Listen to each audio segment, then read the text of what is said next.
Czarina, thanks a lot for joining. Welcome to my channel. Thank you for having me. Can we start with a short introduction from you? I'm a AWS certified cloud practitioner, and I'm currently working towards Solutions Architect Associate. Hopefully many more qualifications to come as well. I'm currently a mentor in 2 AWS Academy training programs with eCareers and Optima IT. And there I mentor future AWS solutions architects through their AWS journey. In eCareers, where I'm also a student, Retraining, there I co-founded a Women Allies in Tech group with the aim of championing diversity and inspiring each other. And it's our mission to close the tech skills gap in IT and empower like-minded individuals to succeed. At the moment, I'm also treasurer and leading the digital transformation of a children's education and enrichment charity, bringing in tech from contactless payments through using Canva, Google Workspaces, and hopefully Salesforce. I've got my not-for-profit project proposal, which I'm looking at the moment, and bringing in as much automation in marketing accounts where possible. At the moment, I've just finished my previous job, which I can talk about later on. But I've co-founded a LinkedIn group. It's called I Am, pun intended, AWS Obsessed. The idea is to bring together people who are training and self-studying, or people who are doing it on their own, and the academy students together to exchange tips, resources, and to motivate each other whilst we're on this AWS journey. Since 2012, I've mentored IT apprentices where I've worked, and I've spent half a decade working with charities like Futures First, Albion in the Community, which is Brighton and Hove Football Club's charity arm, and with my old school as alumni to promote diversity into STEM and encourage girls in secondary school. So that's girls around 12 to 15 years old. Basically acting as a woman in tech and diversity advocate. Wow, it's quite a lot. A lot, and that's what I'm doing now, to be fair. Oh, how do you find time for all these activities? I have a TARDIS, Doctor Who joke. Yeah, well, I've just finished my previous role, where I was working in a managed IT support company. So I've been there for over a decade, doing lots and lots of fun, amazing stuff, primarily within the Microsoft infrastructure stack. And I decided to explore and have a look at the different opportunities and different things that AWS can bring. So it's just, when you want something and you're passionate about a certain subject, you find time. If it's waking up early in the morning or last thing at night. Oh, wow. It's nice to see people shifting from Microsoft to Amazon. There is a joke in my old place where they were like, so you're going to AWS and cloud, and it's the opposite of Microsoft and infrastructure. It just brings so much. I think the great thing about AWS for me, because I'm not an out-and-out tech, I'm very much more towards the digital transformation. I'm very much, pushing forward organizational change, policy developments, and process refinements and stuff like that. It makes sense going and looking at cloud because you've got cost optimization, reliability, scalability, to limit yourself to just infrastructure stack and that kind of thing. It just wasn't where I wanted to go. There's a whole world out there, and it's exciting to see what's out there and explore. Wow. So you said you are also working as a mentor. Some AWS institutes, you are supporting them. Yes. So in eCareers, I was a student first, and then I was given an opportunity to mentor other students. And because I've been through the same journey as them, sitting in classes, trying to navigate life, work, volunteer work, and family, they have a great program where they actually get previous students or people who are still students to come back, and you get allocated a group of people to work with, and also you help with the live sessions as well with the champion instructors, just providing links to resources. It's been really great and really rewarding. and made lots of new friends as well, which is always Wow. great. So like you interact with the new students and you guide them with several types of issues. Yeah, not just AWS related. So yes, I will help them with hands-on labs. So we currently use Quick Labs, and we're moving towards Cloud Academy. So, but also it's showing them how to do certain things like navigate through LinkedIn. Also, just helping them trying to structure when they're going to sit and do their studies, as well as, you know, organizing fun things like we have games nights. We play, Oh, we do study buddy sessions, we do mock exams together online, big groups of us, just to kind of get that community feel. It's kind of like a university okay. experience, but virtual. And, you know, Wow. we're all grown ups. That's nice. So it must be a nice experience to connect with new people online without really meeting them and giving them that experience. It must have been a challenge to begin with. I think so. I think the move from doing things online, especially these days, has been a difficult one to navigate. For me personally, I find that I'm a lot braver online. Okay. You know, behind a computer screen, you know, it's you can type. Well, for me, I can type anything. Yeah. But I know a lot of people who are more naturally introverted find it hard to kind of open up and to even ask for help. You know, if they've Okay. got a problem with access to something, sometimes they just won't say. And being that friendly person who asks, and you want to Mm. encourage and develop people to be the best that they can be, which I know a lot of people find odd because, you know, we're all on the same course doing the same qualifications, but there are enough jobs out there. It's ridiculous, you know. What I really believe in is, you know, empowering people and seeing them grow and develop, really. Um, I think that's part of the reason why I started that LinkedIn group, Okay. where I was lucky enough to be in an academy, and I'm quite vocal, if that makes sense. I'm the one who goes, right, let's do a challenge. I have Try It Out Thursday, where you try something that's a little bit outside your comfort zone, Mm. um, just to, you know, bring people together and to see, you know, what happens. I think my message from you on LinkedIn was actually part of that. It was find someone who you like the content of, and you know, have a look at all the stuff which they do on LinkedIn and send a message. And that's what Okay. I did. I saw your topic in regards to AWS migrations, and I reached out, and here we are today. Wow. So like when you talk to students, uh, you said you guide them with various issues. What are the kind of problems they face? A Apart lot of from the it, technical problems, of course, but what are the other kind of problems? a lot of it is confidence, to be honest. Okay. A lot of people just don't think that they know enough to sit exams. Especially at the moment, the mentees I look after are looking towards CCP level, Mhm. and you just have to, you know, you talk with them, you ask them questions, you do mock exams together, and it's just the concept of sitting and doing an exam, because some of them are completely, you know, completely new to computing, and some people are, you know, they're a lot older. You know, I'm 37, retraining into AWS, and some people are older still, and it's having that confidence. Mhm. And I think that's something which, as mentors, you help guide and navigate people through and encourage them and Okay. tell them that they are a bunch of clever people and they know it and they should just try it. Don't be afraid to fail, essentially. Okay. So retraining as in you learned AWS after a break or something like that. What do you mean by retraining? So the role I was in prior to that, I was very much more. I've done a lot. I've worn a lot of hats in the decade I've been in IT. So I've been IT procurement, service desk manager, IT project management.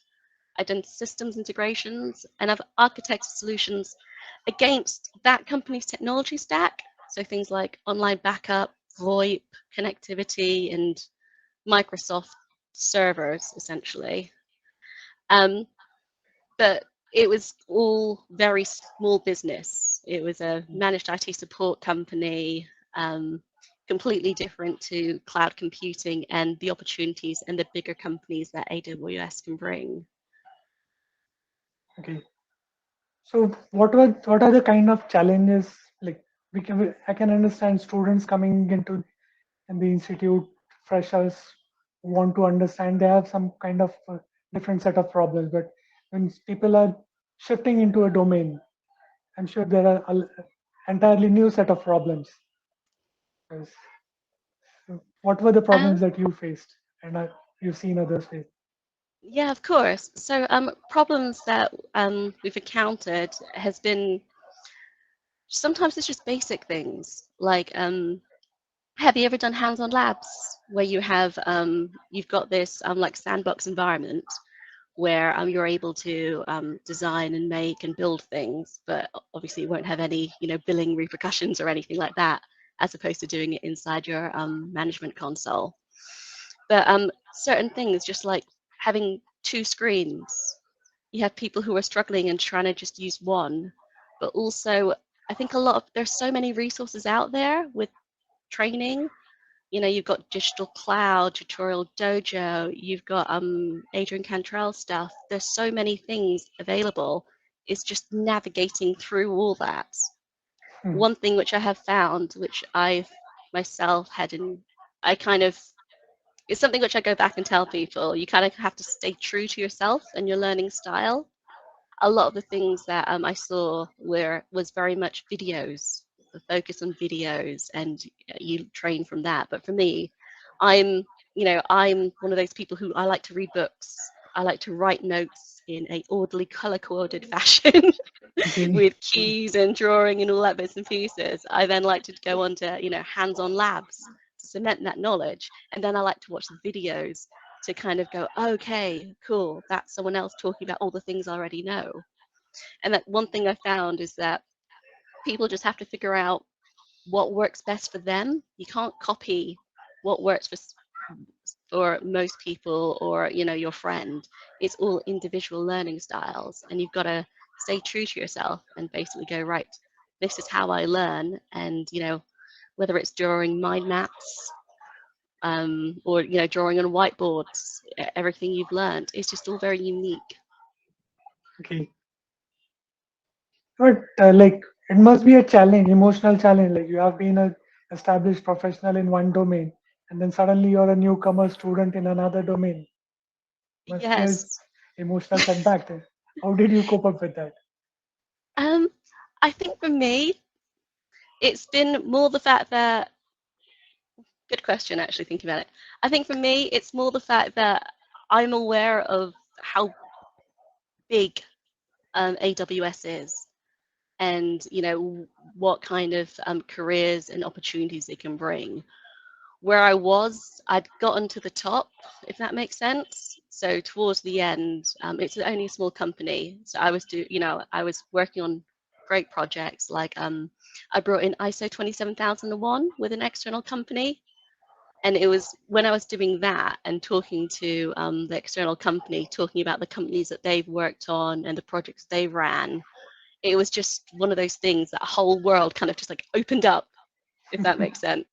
You live in a small little, you're a big fish in a tiny little pond, or even a fish bowl, to be fair. It wasn't even a pond. And then suddenly you peek out and there's like a whole ocean of amazingness and awesomeness, out there. It's scary, I have to admit, but it's fun and exciting. There's nothing Okay. worse for me to than staying stagnant and not looking at what's new. Like when I was young, I was really into things like fashion and jeans, and I was always wanting to know exactly what's new, the latest out there. In my past, I've worked as a mortgage advisor and a mortgage Mhm. broker, and it was all about finding out what the new lending criteria is and being a subject matter expert in its that field. And that's something which I really did miss because I've been doing the same kind of thing for over a decade, and it Mhm. was very samey, if that makes sense. And it was exciting to see and to look for new adventures. Oh, that's nice. It's a problem that a lot of people don't shift domains because of this. block in them. That they don't want to be a beginner in the new domain, even if they know that it's a great opportunity there. They just hold themselves back because they don't want to face that small dip. You had the courage to take it. That's right. That's the thing. I think that's very true. The main thing really is the fact that in the academy I'm in, and when you retrain into cloud computing AWS, you don't have to come from a tech background at all. It actually, everyone has different opinions on this, but I do believe it is actually a lot easier to not come from a tech background and to train in AWS and cloud computing, purely because you don't have to unlearn how Microsoft do things, especially when it comes to security side or infrastructure. You just know how it's done in AWS, and that's absolutely amazing. And to go back to zero is something which, is difficult to do, to be fair. But I think for me, I wasn't tech. Like for example, I still haven't reinstalled a computer, but I can purchase £50,000 worth of equipment and roll it out to sites up and down the UK and project manage it and create the guide of what people have to do for when they install it. But I have never reinstalled a computer. I've been tech adjacent, if that makes sense. And I knew I wanted to get my hands in and actually, get teched up. And cloud computing seemed like the best way for me. Oh, okay. Another question, like when I studied in my college, there was like 700 students in one batch. There were only 13 women there. Out of those 13, three of them landed in the IT industry. Others just went into some other domain. I think it's Today, I similar guess the here. picture numbers have improved, but still there's a wide disparity. Why do you think this happens? Yeah, I was actually listening to a podcast. AWS does conversations with leaders. As part of the executive insights, and you had the CEO of Girls Who Codes, Dr. Tarika Barnett, and she was there, and she gave some really interesting stats, which were based on today's figures, essentially.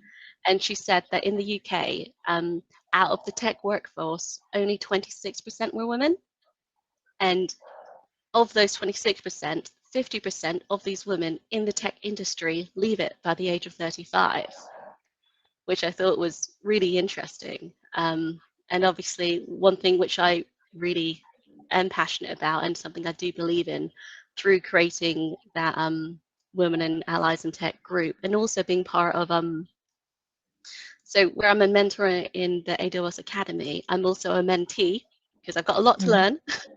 I work with a wonderful company. I'm part of the Mentor Me program. It's launched by 10th Revolution Group this year, and it's a way of supporting women working in the tech industry. It's like free, and it's across the whole, organization program, just primarily in the UK though. And mentees are matched with more senior people and professionals, and you have a mentor scheme where you have monthly sessions for 6 months, and the whole idea is to support the next generation of tech talent and to champion better inclusion in tech. And I think having programs and communities like that is important to try and keep those women who are approaching, that age 35, I'm 37 myself, getting back into tech. Having that supportive network is really important. In my academy, I think there are 25, and I think including a mentor, there are only 4 of us who are women. But we can do this. I think that's why I do a lot of work with Futures First and Albion Community, working with them. You probably saw it in my This Little Girl Is Me post on LinkedIn for that campaign I did for Inspiring Girls International. I talk about how I go back to schools to encourage students into science, technology, engineering, and maths, and the opportunities that careers in IT brings, really. And having that and delivering that for people in such a young age is really important. Okay, so you go to those schools and interact with the girls, or how is it? Yeah. So I've done ones which are just for a certain class. So probably like 30 people, all the way to big ones with 500. Okay. I'm normally a mentor. In a couple of them, I set challenges. So you have my favorite one I like to do is the app creation challenge. Oh. So it's very business focused and technology. So it's more like a tabletop exercise as opposed to actually get hands-on doing something. So you set a problem and you say, right, for your school, you've got to create an app which will benefit the students of the school. And then we're going to present your solution to people. And you're going to do it. It basically involves presentation skills, group working, thinking outside the box, and then you work in teams to try and figure out what the solutions are to the problems. You know, it's really great to see people do like mind maps, and then you then go into like Moscow's of what it should, you know, must do, ought to do, and all that bits and pieces.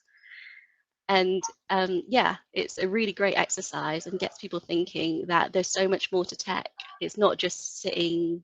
I think the traditional concept is sitting coding, whereas you're like, no, if you're sitting coding, you're fixing a problem or a solution. I do things like that, as well as I think for a while we had, when VR technology first came out, I did an industries and careers talk for a school, and I think and you sat different tables, and you know, I showed them this VR headset, and they were like absolutely amazed. And then I started talking to them about how we can use this tech for different industries. So I was talking about how you can use it. Imagine if you were an architecture company and you could show your CAD designs in 3D form in a sales pitch, or even for therapy, you know, situations. And it was just thinking about how tech could make big differences for businesses and to rethink, you know, of how technology could be used. Okay. That's nice. So, what is the response you get? Do they get? Do you feel that those students are developing interest, or some of them just remain as aloof? Um, I think it just opens their eyes. So even Okay. if they don't want to necessarily be in technology, you know, some people want to draw. I think I was talking to you earlier about my son who, you know, loves to draw, and I was looking at getting my old Surface Book out and getting the pen so he can then draw on a computer. So then he can then write, you know, we can write the stories and put it, you know, online in a book and print it out, and he can read it. Oh. Um, but it just introduces them to things like that. A lot of them I have to admit, are keen on technology, because even coming from a marketing background, you use so much automation and tech, you know, from making videos to, you know, scheduling out things on Hootsuite, Buffer, or Canva, and even accounting, where my background is a bit more towards the finance side of things. You use so much, you use so many APIs from expenses to cash flow forecasting, and you integrate them all together. That just being tech savvy is a ridiculously useful skill. I think I was lucky when when I first started going into schools. It was my old school I went to first. I received the most amazing letters, which are in my office still today. I probably should get them back, to be fair.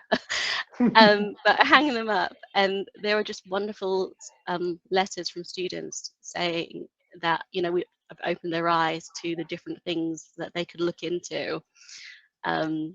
I would talk about certain stories, not just in terms of, you know, my journey into tech. And for me, I was the only girl studying computing, and I found that quite intimidating, not in terms of the students or the teachers or the college. They were amazing.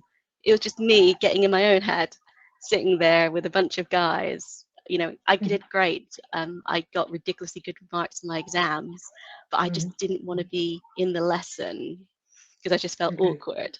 So I didn't actually finish computing because it was that one module, which was the hands-on one that I needed to actually do in class. And I talk about my stories there and basically tell them that, you know, if it's something which they want to do, and to not be intimidated by the fact there are not many people, because if I just had one more girl in that room, I think, you know, I probably would have continued and we probably would have spurred each other on. And I think that's Oh, why I'm quite passionate about bringing people and creating community together. Okay, it's interesting. I'm sure I never looked at it from that angle. That how would it be? How would that one girl student in the class? How would she feel? We always thought about that. Why is the number so low? But never thought about it from the It's other side. individual. That's the thing. It Yeah. all depends on individual people's personalities. But yeah, I think it's interesting that there are lower numbers. I hope to think, obviously, I've not looked into the stats for schools for quite a while. I'd like to think there are a lot more. We're talking when I was at school. Yeah. I'm That sure was, things have improved now. only, Yes. yeah, definitely. And I think there's so much that going on. You've got Code First Girls and lots of different charities and schools who are really encouraging, everyone, not just girls, into STEM careers. And it's one of those things that hopefully the numbers will change and we'll see more females in the workforce, essentially. Yes, I'm sure it will. Yeah. I Okay. think it's one of those things, that Yeah. campaign with Inspiring Girls International. It's things like that, I think, that makes a difference.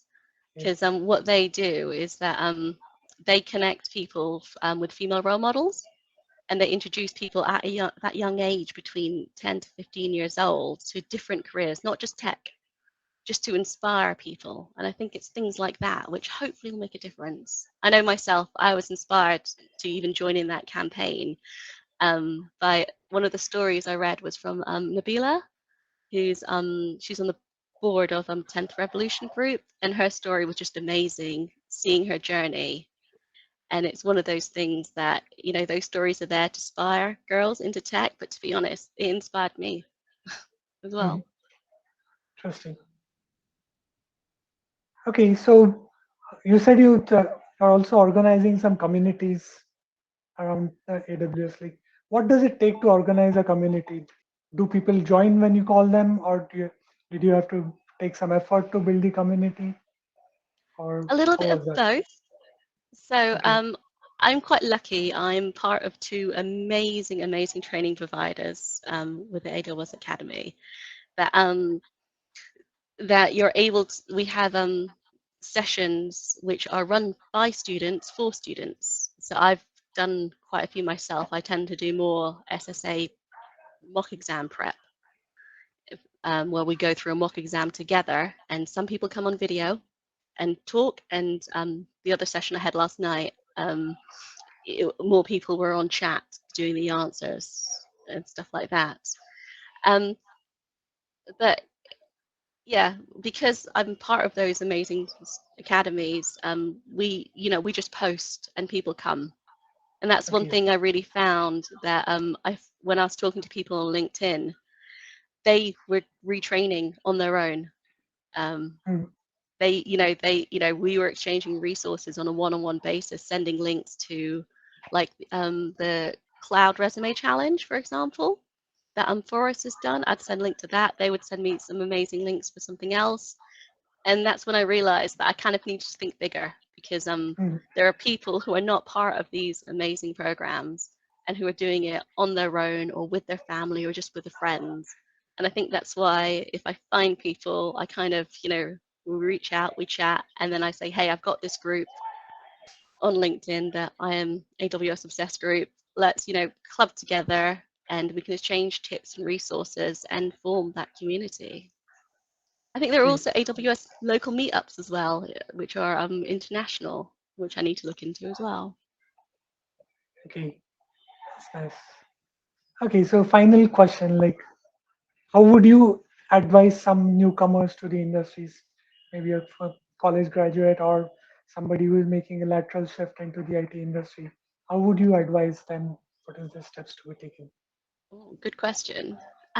My advice for people who want to retrain or go into AWS and cloud computing the first time, first is, don't give up. You've got this. It's one of those things that people always feel, well, always, not always, but sometimes feel like they want to give up, and you don't. It's one of those things that you just have to persevere with, and you got to be committed and dedicated towards learning. Um, I think I said this earlier, stay true to yourself, whether it's your learning style, if you prefer videos, books, drawing mind maps, hands-on labs, or a mix of, or hopefully a mix of all of them, or even just, you know, reaching out to other people. Like, I am a big sci-fi geek. My background is not normally this. It is normally, you know, Stargate's behind me, or Battlestar Galactica. It, you know, shows some form of personality because it's quite difficult online. Yeah, and I guess you've got the classic ones, which I have to admit I really love. It was something that was said to me by someone in the academy, and they said that, you know, you've got to really dare to dream and always keep dreaming. Don't settle, and it's all about continuous learning and, you know, being excited about what comes next. It's never too late, whether you're just coming out of college or you're me at my age or you're almost reaching retirement. Technology is constantly shifting and evolving. And when a new phase happens, the barriers to enter it are actually quite low. It's like, if a new technology comes out and it's come out in the last 2 years, people only have 2 years worth of experience. It's a great time to jump in. It's all about, you know, having the passion and putting yourself forward and saying, yes, you know what, I can do it. And I'm going to get sci-fi geeky on you, but it's important not to be afraid to fall or fail. And I have some nice quotes which I like, which are Yoda based. So I'm going to quote a little bit of Yoda from Star Wars. He says, "The greatest teacher failure is," and that's important. If you're, you know, if you're feeling not confident, or that you're behind on your learning path, or even if you've not done well at a mock, that's absolutely fine. It's about getting up and continuing on.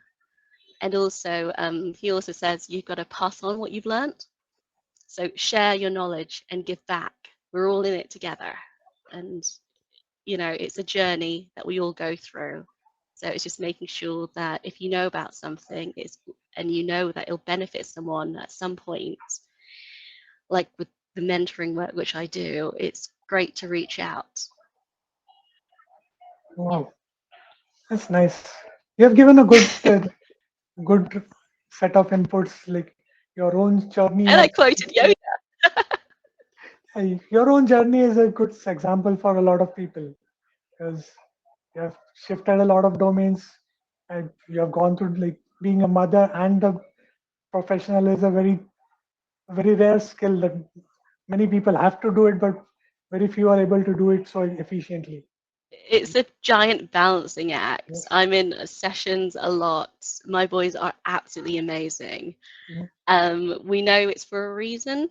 And to be honest, I think that's been the driving force. You do it because you want to get a better life and a better career for your kids or Okay. your family or anything like that. And to be honest, if it's something which you enjoy as well, then all the better. That's why I go back to schools.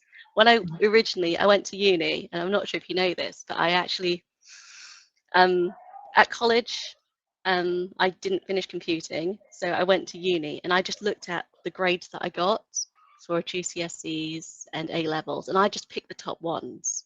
Mhm. I was quite lucky; I did get really great grades, so it was like picking an A for a B and splitting hairs. And I went to uni to do English and media, and where I loved editing and I loved doing the animation work and all the hands-on stuff and storyboarding with media. I didn't I do like reading books, but I probably wouldn't have done a degree about it. I was just good at it.